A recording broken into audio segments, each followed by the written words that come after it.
పార్టీలో నాయకులు కార్యకర్తలు అలిగితే మనమే నష్టపోతామని మాటిమాటికి అలగకుండా మార్పు కోసం పోరాడాలని నారా లోకేష్ సూచించారు.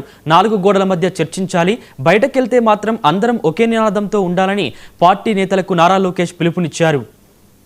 ఉన్నప్పుడు మనం బాగా కష్టపడతాం, అహర్నిశలు పోరాడతాం, కేసులు పెట్టించుకుంటాం, తన్నులు తింటాం, అధికారం వస్తుంది.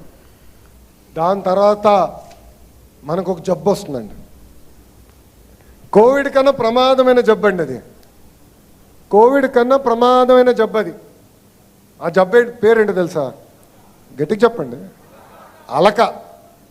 అలుగుతాం, ఇంట్లో పడుకుంటాం. నష్టపోయేది ఎవరు?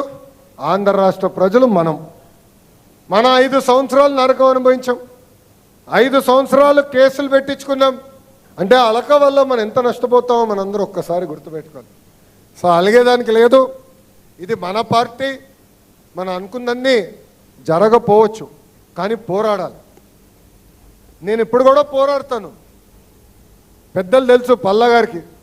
అహర్నిశలు పార్టీలో పోరాడతా, మార్పు తీసుకొచ్చడానికి పోరాడతా. నేను ఏది వదిలిపెట్టాను. అట్లనే మీరు మాట్లాడాలి. 4 గోడల మధ్యలో డిస్కషన్ జరగాలి. బయటికి వెళ్ళినప్పుడు ఒకే నినాదం పైన ఉండాలి.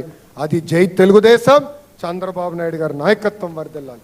ప్రతిపక్షంలో ఉన్నప్పుడు మనం బాగా కష్టపడతాం, అహర్నిశలు పోరాడతాం, కేసులు పెట్టించుకుంటాం, తన్నులు తింటాం, అధికారం వస్తుంది. దాని తర్వాత మనకు ఒక జబ్బు వస్తుందండి.